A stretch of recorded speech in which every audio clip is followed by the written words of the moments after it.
Welcome back to episode 4 of SFA podcast. Before SFA became one of the busiest Catholic parishes, it was simply a quiet church on a hill.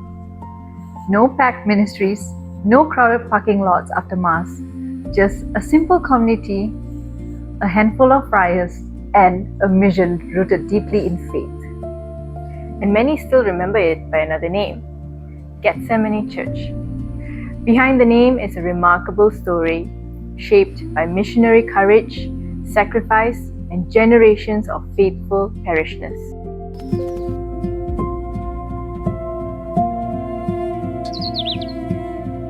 And today, we are uncovering the story of how that little church on the hill became the parish we know and love today. And to help us journey through this history, we are honored to be joined by someone who lived through much of this transformation himself, Father John Anandan. Welcome, Father Arjun. Welcome, Father. Thank you. So, Father John, let's start right at the beginning. For many younger parishioners today, SFA has always been simply here. But how did Capuchin Franciscan order first arrive in Malaysia? And what did their early mission look like? To begin with, I would say that in the 1950s, the late Archbishop Tan Dominic Vendagan, he invited the Capuchins for mission preaching. Tamil, Malayalam, also English. Wow. They came, the mission preaching. So they're very popular. They stayed for a year. Then after that, they came back again, second round again, they came. Then in the 1960s, actually 1960, he officially invited them to come and establish, stay here and to do mission work among the Tamil-speaking, basically for Tamil-speaking, because there were very few Tamil-speaking priests. A lot of Tamilians were there in the estates, various estates. So that's how they came in officially in 1960. But earlier, they came as missionaries for mission work. Then they went back. So that was the beginning. Then in 1960, they were in Port Klang and Klang. Then they moved to Batu Arang, now St. Michael's Chapel there. So that was the first friary for them place. But since the mission later went transferred to South Selangor were too far and bus transportation was difficult, so they were finding something central place where they can reach out to Ireland. So I heard that was like Tansi Dominic Vendagan offered Madonna Heights, that place. But there were a lot of conditions were put, so they were not happy. Then later, with the help of Father Noel Clement, late Father Noel Clement, a diocesan, he helped them to locate this place, 4.5 acres rubber plantation, this land, agricultural land. So they came and saw, they liked it. So with the help of that priest, they managed to get this place. So I heard that they got this land, they mortgaged the land, the bank, they took the loan and they paid. And they were paying in the bank monthly, their loan. And 1965, they started here, the building of the friary. A chapel attached with the friary. That's the humble beginning. So there were about rubber trees were there because agricultural land. So rubber trees were there also. Then in 1966, they had a junior boarding school here for young boys. It's like a nursery for vocation. So 1966, that was the first batch. I came in 1967 at the age of 14. So that's how I journeyed with them here. But just building on that, what you just described about the area clearly shows there's a huge contrast what it was back then and now, because now Cheras is so developed and it's bustling with people, especially now the congregation has also grown so much. So just wanted to build on that. Cheras looks very different back then. So you said there was a chapel and there was also a friary. Now there's a huge church and a community center. So looking on that, did you imagine the church would expand this big? No, I didn't have that vision that time. But I know it will be growing because at that time the small group Suntex is already 9th Mile already that was there, and the rest all the rubber estates. Right? Then after that, Chaitanya came in, Chaitanya later. Chaitanya, Tamil Chaitanya, but they were under Sacred Heart. But small group of people used to come here for mass, daily Sunday masses. They used to come, the daily we have masses. Few people used to come. So then, but we were covering all the plantations up to Sungai Pilek, Sepang area, Sungai Pilek. That was our area we were going now. So all the estates, we were going. But slowly grew. That grew. Then in 1979, they said more people moved in. Quebec came, Quebec one, common other housing areas came up. So they said we need a bigger church. So that's why 1979, the previous church was built. Father, you mentioned earlier, at the age of 14 that you have come here. So you have grew up with the friars and your longing for God has started in a very early stage. How that happened and how that did sustain for you? For me, beginning I was there, wanted to be a priest. That's all, Because the altar boy, age of 10, a young altar boy, daily going for mass, the daily mass, and that gave me the thirst. And also weekends, the priest goes to the plantations in my parish there, in Perak, Teluk Intan, surrounding a lot of estates, So I used to follow as an altar boy. And looking at that gave me the thirst. Eucharist is the one, my first love, gave me the desire to be a priest love. So even before I was 14, I left the parish. My parish asked me, "You want to be a priest?" I said, "Yes." So he asked me, "Priest like whom?" I said, "Like you."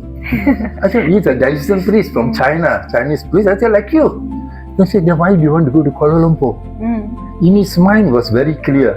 This is a Capuchin religious order, but he is a diocesan. I didn't understand that. I came and stayed with them here 4 years, going to secondary school in St. John's. I saw their lifestyle. Much attracted me of their prayer life, quiet life, simple lifestyle, and they work among their state people, not simple people. And that attracted me. Okay? Not even the community living, but their lifestyle in a sense. The community, they pray together, they go on mission. That attracted me. I'm from a poor background, so it suited me, their simple lifestyle, poor lifestyle, and their work. Father, just to build on that, was there a particular experience, personal experience that you had in one of those mission works that still stays with you and resonates with you till now? The closeness with the people. With the people. I enjoyed going to the estates, But 5 families, so we sit together, they have mass there with them. I sit on the floor with their mass, then I had makan with them, eat with them, then I come back share. That made me feel fulfilled and happy. The joy of doing that. Even later this time, I was in Sarawak for 9 years there. Sometimes very tired, to go. 2 o'clock, you shall get up in the afternoon, drive all the way, more than an hour, go into interior. I feel tired. I say tired, but once I go there, to be with them, be with them, it gives a joy, energized, Sure. So I said, there's a joy, in doing that. It gives a joy, So that's the thing, the closeness with the people. You can feel the joy that Father is sharing, in that. He's living that was and their love, their love, their appreciation, their reception, the joy. Till today, I say that is my first love. Father, that you have just mentioned that the young ones has actually come and followed with the activities that you have encountered, right? What would be your message for the younger ones now who would like to become a priest, but they still have a doubt in themselves and living the current worldly lifestyle? So what would be comparing to the past that you have experienced and to this current era? I usually share with them, it's also doubting, hesitating, I'll share my own experience. In the year 1973, I was in the seminary in Penang. 2 years in Singapore, then my spiritual director was late Cardinal Soter Fernandez. So I went and saw him, I say, I better go home. I don't want to continue. He said, why? I cannot lead. I'm not a leader, I'm a follower. He asked me to sing, I sing like a frog. I told him, no. Then he said, he looked at me, smiled at me and said, do you want to be God's instrument? I said, yes. Second question, do you believe God can use you? I said, yes. Third question, then why do you want to go home? I couldn't answer him. You want to be God's instrument? You believe God will use you? Then why do you go? And I continued, I said, that man made me to see, don't focus on yourself, look at him. And trust yourself, he will make use of you. late Pope Saint John Paul II, he said, the 5 loaves and 2 fish. Yeah. He challenged the youth and say, like the little boy, surrender what you have. God will use that. Same thing, what Cardinal Soter Fernandez told me at that time. Same thing what Pope said. So I would tell that, I tell if I choose the young people, I said, if God can use this donkey, He can use you. Wow. I tell them that.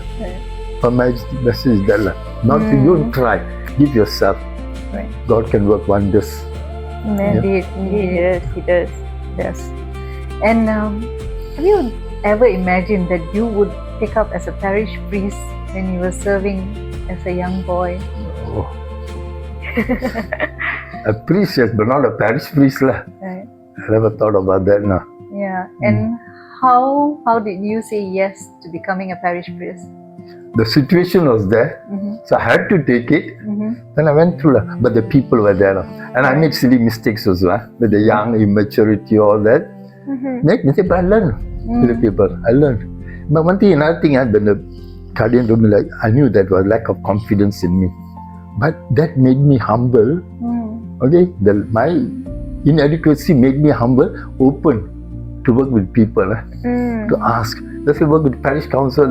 There were difficulties or problems also, but I managed through because the people were there supporting, so open to receive. So now we call it synodal church. I think that time we were practicing that.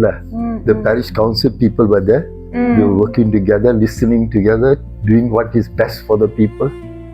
So it was journey with them. So till today, I appreciate all those who were there with me, as a young priest, because in 1985 all the missionaries left.